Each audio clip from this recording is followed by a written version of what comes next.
Short story 29. Stop Thief.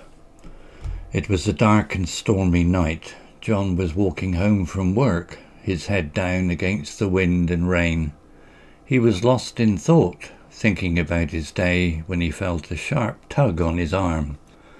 He looked up and saw a young man running away, his phone clutched in his hand. John chased after him, but the thief was too fast. He disappeared into the night. John was furious. He had just gotten the phone a few weeks ago, and it was full of important data. He didn't know what to do. Then he remembered his smartwatch. It had a tracking feature that could be used to find his phone.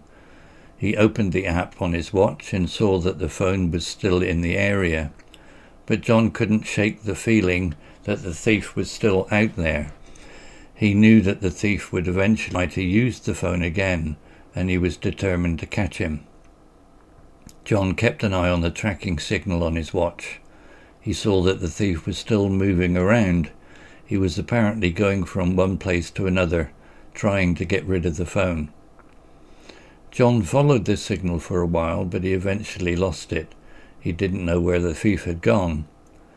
John was disappointed, but he didn't give up. He knew that the thief would eventually try to use the phone, and that's when he would catch him. A few hours later, John got a notification on his watch. The thief was using the phone again. John quickly followed the signal and found the thief at a convenience store. John went into the convenience store and looked around, but he didn't see the thief.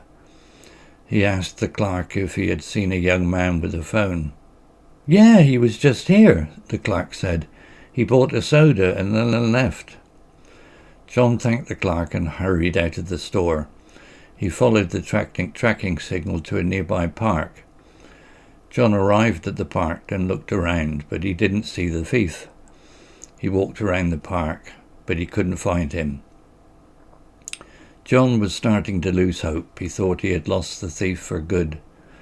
But then he saw a flash of movement in the bushes.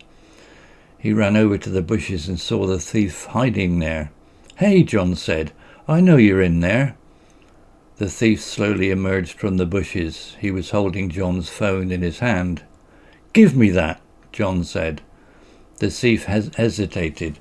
"I don't think so," he said. "I'm calling the police," John said.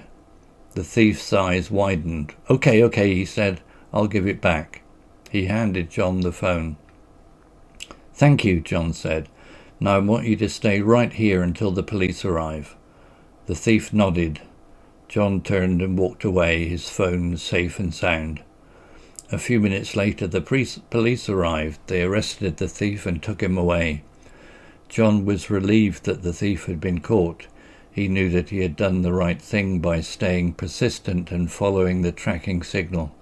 He also hoped that his story would serve as a warning to other thieves. The end.